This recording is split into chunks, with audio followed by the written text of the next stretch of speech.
What's up, guys? So back in December I picked up a new toy, and I always had a weak spot for classic cars, so I'm gonna go ahead and show you what I got. This is a 1952 Chevy Styleline Deluxe. So this is actually my second classic car that I've ever owned, my first one being the 1955 Studebaker President. And there's a whole long story about how I bought the Studebaker and how I drove it across the country. Probably should do that in a separate video. But in this one, I just want to kind of talk through a little bit about the car. I'm not going to get into all the specs and details because you can look that stuff up on Wiki, and I just don't want to sound like a goofball. But I'll just go through this specific car, kind of give you a little rundown on what it currently has inside of it, and my plans for further upgrades. Let's check them out. So the reason why I picked up this particular car is it had already a lot of things done on it that I would normally look for in a street rod, and that's really where I was going for, not the original classic look that people go for. I really don't care about whether it's completely stock in original form. I'm looking for something that looks pretty cool, and this one looked pretty awesome to me. The color is a little subjective, but this one I think fits the car pretty good. Let's take a look at the inside. This is the interior. You can see that the gauge cluster has been already upgraded, and these are obviously not the original stock seats, so it looks like there was an upgrade done on the seats also, and a pretty decent one as well. Very comfortable seats.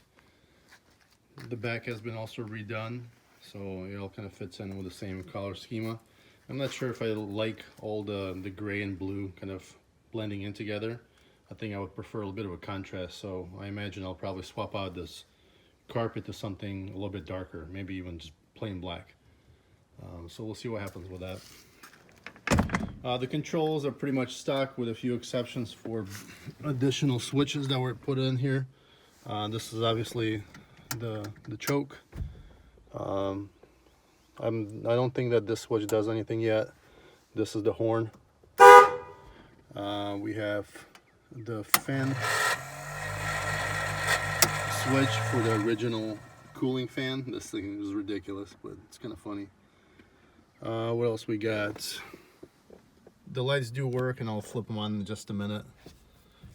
We have a switch for lights in the front, and these I'll show you which lights I'm talking about here. This is for the headlights. Let's flick them on and off. The turn signals do work. We'll have to start up the car to see that in action.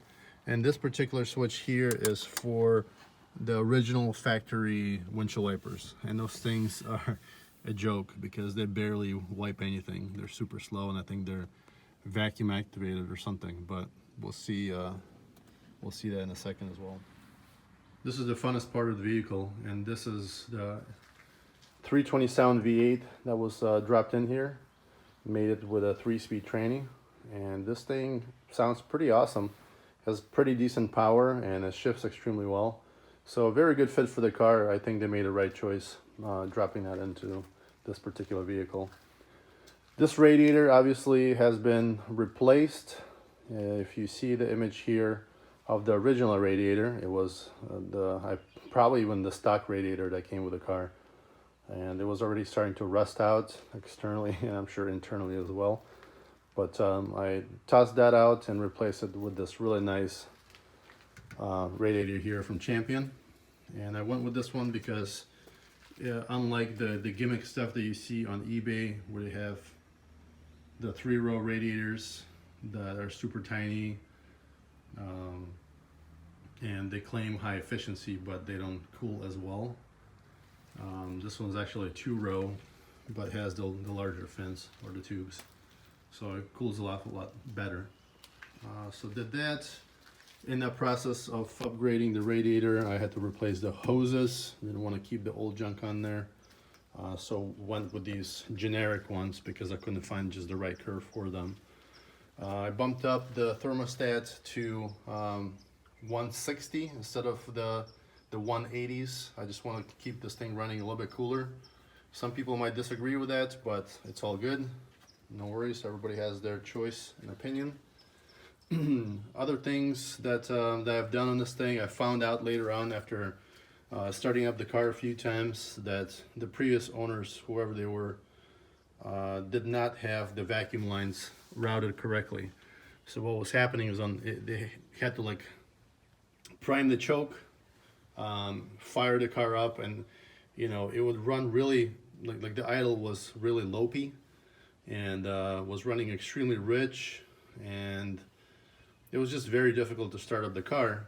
And what I find out is that they initially had this particular vacuum line connected, and then this goes out to the distributor, but it was connected on this side of the carburetor.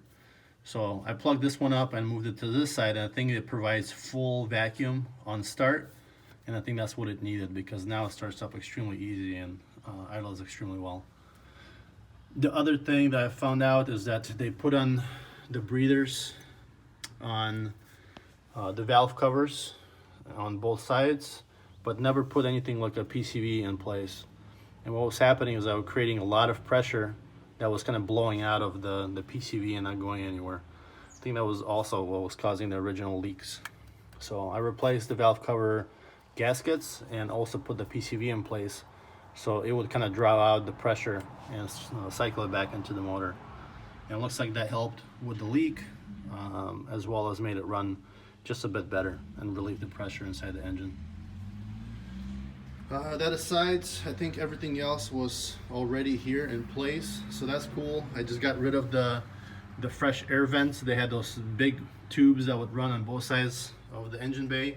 I found them to be extremely ugly, so I tossed them. And my plan is to get these removed out, these little remaining components, and just kind of do a block off plate to cover that area up, because I don't plan on blowing fresh air through the motor into the bay, into the under my feet.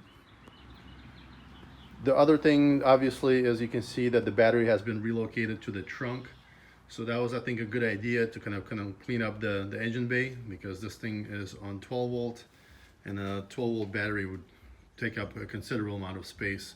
So that was a good idea to get that relocated. All right, let's go ahead and start this thing up, see how it sounds. You can hear the starter sticking. I think it's because of the ignition switch. But here it is. Pretty cool. You can go ahead and adjust the choke. Going to the warm setting gradually. I think we're good there.